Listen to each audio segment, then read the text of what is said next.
bahwa persyaratan yang saya ajukan tidak bisa dipenuhi oleh para tergugat. Itu aja. Tidak terpenuhi karena ada pertimbangan apa yang disampaikan? Ya, kelihatannya pertimbangannya karena institusi, gitu. Ya. Saya menyarankan dua. Di dua persyaratan itu, satu minta maaf, kedua mundur dari jabatannya masing-masing. Tapi itu nggak bisa dipenuhi. Itu aja. Dua-duanya siapa tidak mau, Pak? Ya dua-duanya tidak memenuhi persyaratan apa yang saya minta itu. Tapi ada usulan lain nggak sih Pak yang diajukan dari pihak tergugat? Enggak, intinya itu aja. Intinya itu. Artinya gini, dua persyaratan yang saya ajukan untuk damai itu nggak bisa dipenuhi oleh para tergugat. Itu aja. Intinya itu. Sidang selanjutnya yaitu jawaban, terus duplik, replik, terus pembuktian, mudah-mudahan sampai pembuktian ya. Nah, nanti kita buka-bukaan di pembuktian. Kalau di gugatan saya itu para tergugat, baik tergugat 1 atau tergugat 2 gitu. Pak, sidang lanjutannya sudah ada agendanya kapan? Belum, nanti nunggu panggilan, biasanya 2 minggu lagi ada sidang. Sidang 2 minggu lagi itu biasanya membacakan gugatan dan menyusun jadwal berikutnya gitu ya. Artinya kembali ke tuntutan awal yang 120 triliun. Iya betul. Ya. Balik lagi, kami lanjut lawan. Kita lihat, mudah-mudahan ada. Karena ini untuk kebaikan ya, untuk kebaikan bangsa kita. Mudah-mudahan ada. Mudah-mudahan ya. Saya tetap berharap baik aja sama Gibran. Saya berharap baik aja. Mudah-mudahan dalam waktu perjalanan ini ada yang hubungi saya, terus ya kita cari jalan yang terbaik. Artinya walaupun mediasi di PM formalnya sudah kelar, tapi upaya damai Bapak masih terbuka? Masih terbuka sampai putusan hakim nanti ya. Oke. Bisa disampaikan lagi nggak Pak, poin gugatan awal? Artinya kan sudah dilanjut poin gugatan awal. Nah, gugatan awal itu saya minta, ya itu tadi, yang udah beredar lah. Dan 5 poin itu? Iya, ya. Minta dinyatakan melakukan perbuatan melawan hukum. Terus minta dinyatakan tidak sah menjadi wakil presiden. Terus membayar ganti rugi imaterial 125 triliun. Terus kalau nggak salah itu membayar uang paksa kalau lalai menjalankan putusan pengadilan. Itu intinya itu ya. Oke. Ada ya. Tolong jangan dipelintir, gara-gara semua warga negara yang datang saya anggap pendukung saya. Selalu siap. Oke. Semua warga rakyat Indonesia semua mendukung. Bilang kebenaran. Semangat Pak Subhan, sehat selalu. Pak Subhan, Jangan menyerah. Lawan. oh iya, jangan ya. Bayar lo. Sukses Pak Subhan. SMA, ijazah SMA Singapura tidak bisa Boleh ke kamera sedikit ya, boleh geser ke kamera. Ini disampaikan tadi pas dalam sidang. Nanti bukti tambahan ini makin terang. 2 minggu lagi kita selesai. Boleh masuk jauh.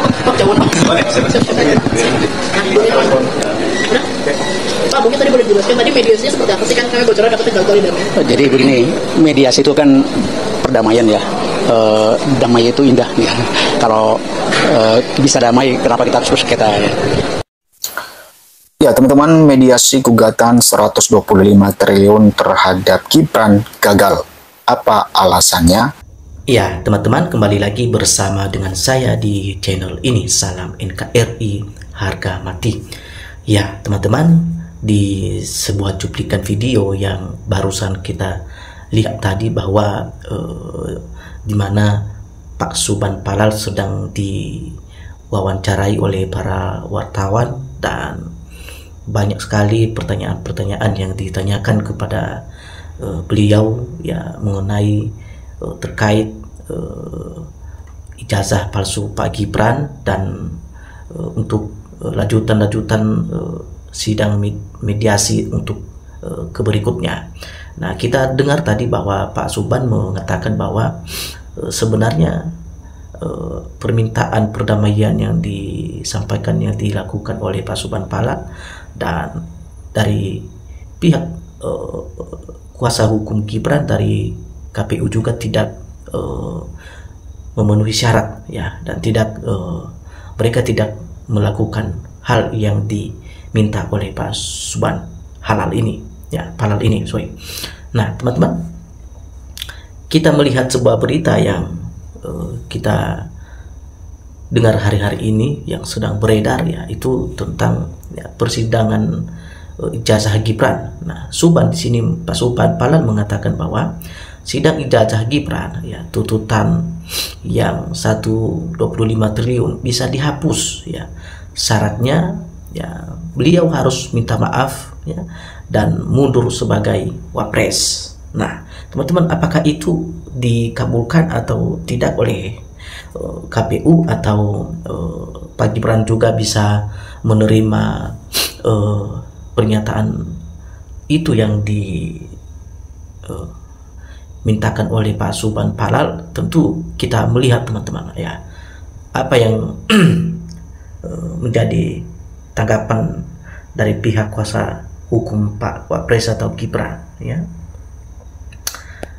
Proses hukum terkait gugatan perdata terhadap ijazah Wakil Presiden Gibran Reka Buming Raka, ya Reka Buming Raka di Pengadilan Negeri Jakarta Pusat, ya mengalami ya perkembangan signifikan. Ya, penggugat Suban Palal secara resmi, ya beliau mencabut ganti rugi, ya sebesar 125 triliun dan menawarkan jalan damai, ya dengan dua syarat utama yang menimbulkan perhatian publik. Syarat itu adalah Gibran dan Komisi Pemilihan Umum atau KPU wajib meminta maaf kepada bangsa Indonesia, serta Gibran harus mundur dari jabatannya sebagai Wakil Presiden saat ini. Nah, teman-teman, ternyata tawaran itu yang disampaikan oleh Pak Suban, mereka menolak dan mereka tidak mau, ya. Nah, jadi Pak Suban tadi sampaikan bahwa kita lihat nanti, ya ini kita semakin ada pembuktian dan semakin kita kejar terus. Nah, beliau begitu optimis dan antusias sekali, dan tentu banyak masyarakat Indonesia yang mengapresiasikan hal ini kepada beliau. Nah, dilanjutkan di sini bahwa Pak Suban Palal menyatakan bahwa fokus gugatan ini bukan lagi soal ganti rugi, ya, atau melainkan ya pertanggungjawaban moral dan jabatan dari Gibran dan KPU sebagai tergugat. Dalam pernyataannya di Pengadilan Negeri Jakarta Pusat, ya Senin pada tanggal 6 bulan Oktober tahun 2025, ya Pak Suban menegaskan, ya meminta pokok perkara, ya artinya uang ganti rugi sebesar 125 triliun. Nah, itu adalah permintaan, salah satu permintaan dari Pak Suban Palal, ya terhadap Pak Gibran, dan mediator minta penjelasan bagaimana tentang tuntutan ganti rugi. Ya nggak usah, saya nggak butuh duit. Nah, itu jawabannya. Nah, gugatan ini bermula dari dugaan perbuatan melawan hukum yang dilakukan oleh Gibran dan KPU terkait syarat pendaftaran calon wakil presiden. Nah, ini berawal dari perbuatan melawan hukum, teman-teman, ya. Karena ada dua yang tergugat dalam hal ini, adalah yang pertama Wapres kita saat ini alias Bapak Gibran, dan yang kedua adalah pihak KPU, ya. Nah, pihak KPU yang dimana terkait syarat pendaftaran ya, calon wapres itu tidak memenuhi syarat. Nah, ya, Suban menilai bahwa ada ketidaksesuaian, ya, atau ya ketidaksahan dalam penggunaan ijazah yang diajukan oleh Gibran. Nah, lebih tepatnya sekarang perbicarakan ya ijazahnya masih bukan asli, ya. Yang diajukan oleh Gibran sebagai persyaratan pencalonan, ya berdasarkan catatan resmi dari KPU, ya, Gibran menjalani pendidikan di Orhik, ya Perso Sekondari Sekolah Singapura, ya di tahun 2000 sampai tahun 2004 dan UTS Insyar Sydney tahun 2024 sampai tahun 2007, yang keduanya setara dengan jenjang SMA. Nah, ini yang terus dibahas, teman-teman, dan didiskusikan dan bahkan sampai diperdebatkan kedua belah pihak, ya, pihaknya Pak Suban Palak dan pihak kuasa hukum Pak Gibran, ya, bahkan sampai saat ini belum ketemu, ya, titik temunya. Nah, kita melihat, ya, apa yang disampaikan oleh Pak Suban itu ada benarnya juga, teman-teman, ya, supaya pikiran kita dalam kasus ini semakin dibukakan, ya, mata kita semakin terbuka, ya. Permasalahan utama yang menjadi perhatian Suban di sini adalah bukan kelulusan Gibran, ya, melainkan, ya, keabsahan ijazah, ya, tersebut sebagai dokumen formal yang dipakai, ya, dalam proses pencalonan wakil presiden. Nah, itu sebenarnya, teman-teman. Suban juga menegaskan bahwa dirinya menginginkan, ya, bahwa majelis hakim menyatakan bahwa Gibran dan KPU, ya, telah melakukan perbuatan melawan hukum dan membatalkan status Gibran, ya, itu yang diharapkan oleh Pak Suban, ya. KPU telah melakukan perbuatan melawan hukum dan membatalkan status Gibran sebagai wakil presiden Republik Indonesia saat ini. Nah, syarat yang diminta oleh Pak Suban Palak di sini adalah, ya, untuk melakukan perdamaian, dia hanya meminta supaya Gibran meminta maaf dan mundur, ya, dari jabatannya saat ini yang sedang dijalani sebagai wapres. Nah, bagaimana mungkin, ya, bagaimana mungkin itu, teman-teman? Ya, di sini Pak Suban mengatakan bahwa dalam proses mediasi yang kini, ya, kita lihat sekarang yang sedang berjalan, Pak Suban menawarkan perdamaian, ya, dengan dua persyaratan yang dinilai sangat politis. Ya. Yang pertama, perminta maaf dari Gibran dan KPU untuk kepada seluruh rakyat Indonesia serta pengunduran diri Gibran dari jabatan wakil presiden. Nah, juga dia meminta dua, ya, tidak cukup hanya untuk meminta maaf, ya. Tidak cukup hanya untuk meminta maaf kepada masyarakat, tetapi sebagai konsekuensi, ya, yang harus diambil oleh Gibran adalah harus satu-satunya dia harus mengundurkan diri dari wakil presiden. Nah, itu yang dimaksudkan oleh Pak Suban di sini, teman-teman. Ya, ya, pernyataan ini, ya, memang ditegaskan oleh Pak Suban sebagai langkah yang lebih berarti dan mendesak, ya, dibandingkan, ya, kompensasi, ya.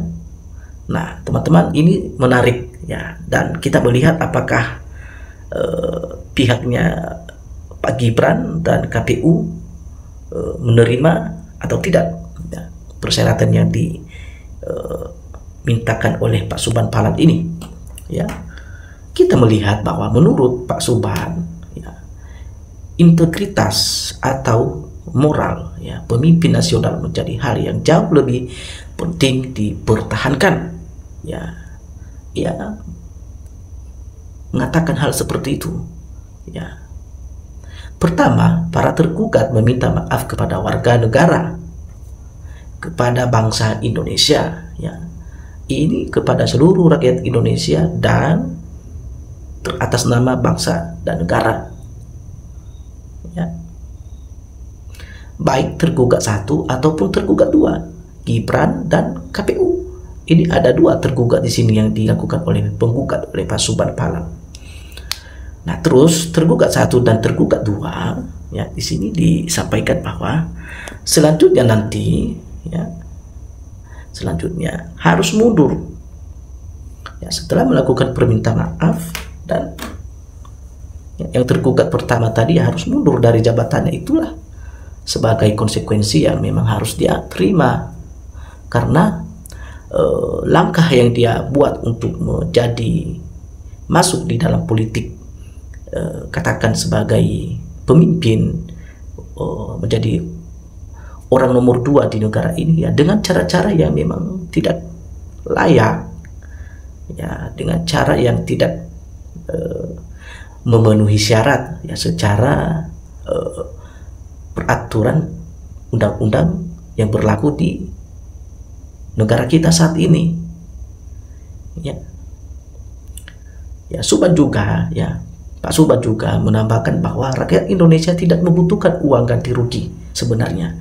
Rakyat Indonesia mereka tidak mempersoalkan masalah ganti ruginya. Mereka tidak, pikiran masyarakat itu tidak ke sana, ke uang ganti rugi itu supaya masyarakat mendapatkan ganti rugi, tidak.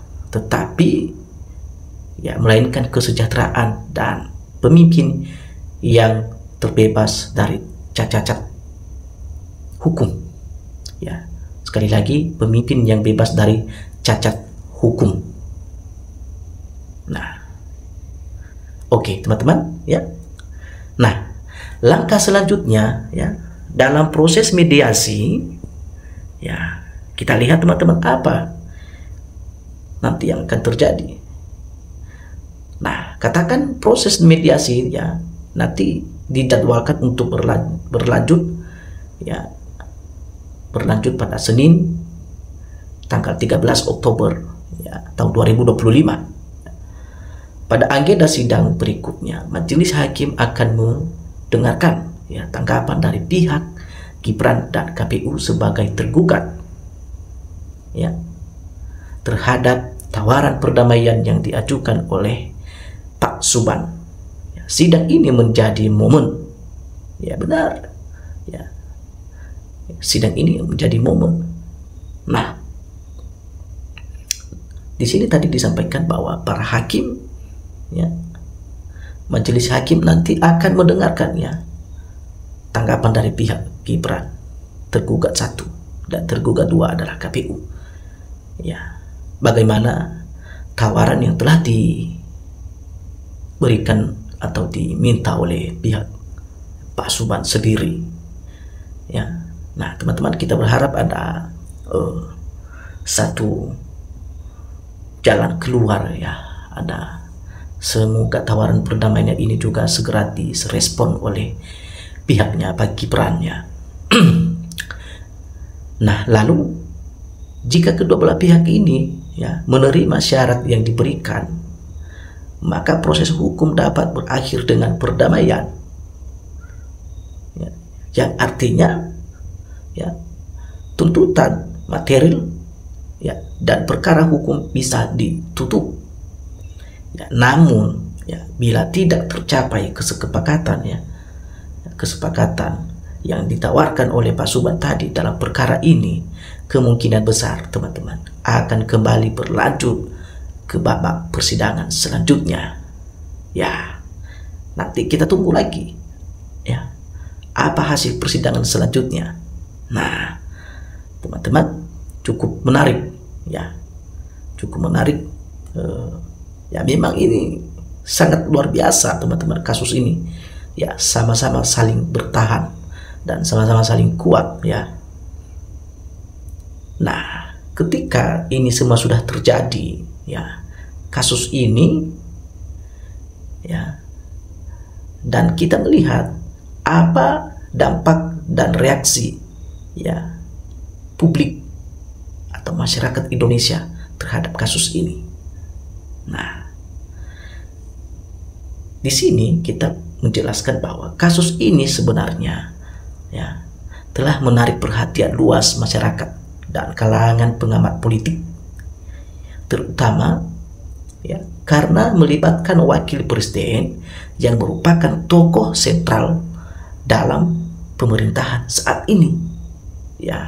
Benar. Dan tuntutan yang dramatis sekaligus persyaratan mundur dari jabatan menunjukkan adanya dinamika politik yang kompleks dan dibalik proses hukum ini.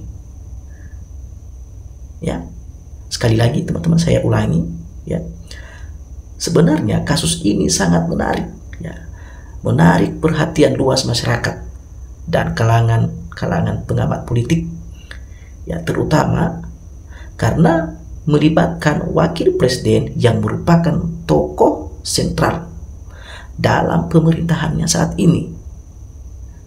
Tuntutan yang dramatis sekaligus persyaratan mundur dari jabatan menunjukkan adanya dinamika politik yang kompleks di balik proses hukum ini nanti. Nah, cukup menarik ya. Berbagai pihak berharap agar penyelesaian kasus ini tidak hanya memperhatikan ya legalitas ya. Berbagai pihak ya menyelesaikan kasus ini ya tidak hanya hanya untuk memperhatikan legalitas, tetapi ya juga menjaga stabilitas politik dan kepercayaan publik kepada pejabat negara.